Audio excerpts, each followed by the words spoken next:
Robbie, with an 8-point gap to Manchester City already, Chelsea cannot afford to lose today, can they? I think if they get beat today and City win at Palace, 11 points, I don't think they can claw that back then. Mourinho's teams don't chase well, he leads from the front, so 11 points for maybe game over. So you're saying if they lose today and City get a positive result, Chelsea can't retain the championship after 5 games? Yeah, I think 11 points is too much at this stage. OK. If you were these clubs, and it's been documented many, many times, who wanted these players, just come along, offer a silly amount of money. Listen, everybody's offered silly amounts. Every player who's gone in the summer hasn't been worth it. Every deal has been inflated to an extraordinary amount. If Chelsea would have said to Everton in July, here's 40 million for Stones, they'd have said, OK, here's 25 million, here's 30 million for Berahino off Tottenham. They would have let him go. I think what's happened, when he first came, the first time he was there, he was new, and the players that he had at that time absolutely loved him. You know, I remember talking to Frank about how he made him feel like $1 million. You know, he said to Frank, "You're going to be the best midfield player in the world." And I think with this group now, he's come back, and I had heard that he sort of got stuck into a few of them, and 1 or 2 of them have found it difficult. Maybe 1 or 2 of the foreign lads, the Brazilian lads, or whatever. And I think that the atmosphere's not quite been the same, but you can't write him off. As Peter said, he probably is got to be the top manager probably at the moment. You know, his record, you know, Guardiola,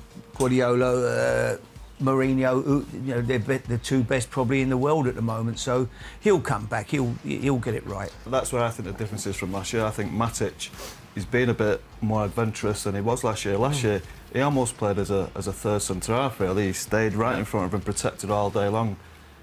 Whereas now, I think he's almost as if he's become a little bit bored of that role, and he thinks, right, I can show more, I can do more for the team. But I'm not too sure he can. I think he has to be the Makelele man, win the ball, give the ball to the players, give the ball to Fabregas, give the ball to Willian.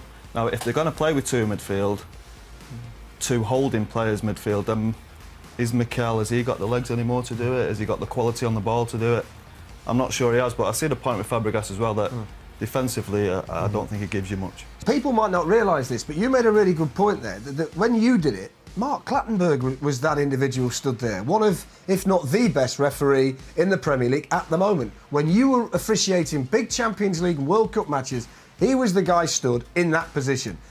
These are the people that we're talking about aren't giving those decisions, yet they are very, very good at what they do. They're not inexperienced assistants, are they? They're actually very good referees in their own right. And also, I mean, that's why I said I liked it, because on Champions League game, I've got 2 of the best referees in the country giving me a view on these big decisions, and it works really well. Also, you've got to give them a little bit of a slack, I guess, because they're only doing this for sort of like 6 games per season. No, I'm not having that. You can't give them slack. They're 5 yards away from the decision now. You can't give them slack. Are they a team then? They travel round in that team. Yeah, so they trust each individual implicitly. Why can you give them slack? Why can you give them slack? Because the game's coming towards them from a totally different perspective than what they're used to when they're on the pitch. Normally the game's sort of like moving away from them when they're in the middle, because they're all referees. Suddenly they're doing 6 games a season where the game's coming towards them, they're stood behind the goal line, and it's a totally different perspective. I'm not having that. Surely when there's one there though, Howard, and there's one there like that Celtic one, and they've got both perspectives, one's looking from behind, one's looking across, they got it so fundamentally wrong. Come on, Howard. Long time. Yeah, long time no see. How are you finding it here at Chelsea? It's obviously different pressures, different way of working.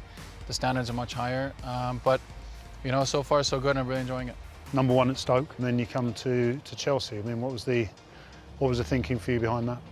Well, it was obviously a lot of factors. To be honest, in the last 6 months to a year at Stoke, you know, I kind of felt I was ready to move on, look for a new challenge. I think I'd sort of achieved everything I could at Stoke. I really felt like I wanted to go test myself at the highest level, and when this opportunity came up, speaking to the manager and everything that he wanted to obviously come in and compete. No guarantees were made. JMO, what this move was mainly about was to win trophies. One final addition to the Fletch and Sav sofa this morning. Harry Redknapp is back with us. This is like an LMA meeting from the mid-90s, the D3. That's what we've had on this morning. I did notice in the academy piece there, the young boy had got the same haircut as you, and the same first touch as you.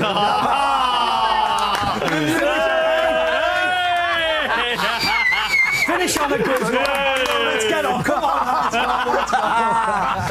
Thanks for coming in this morning, boys.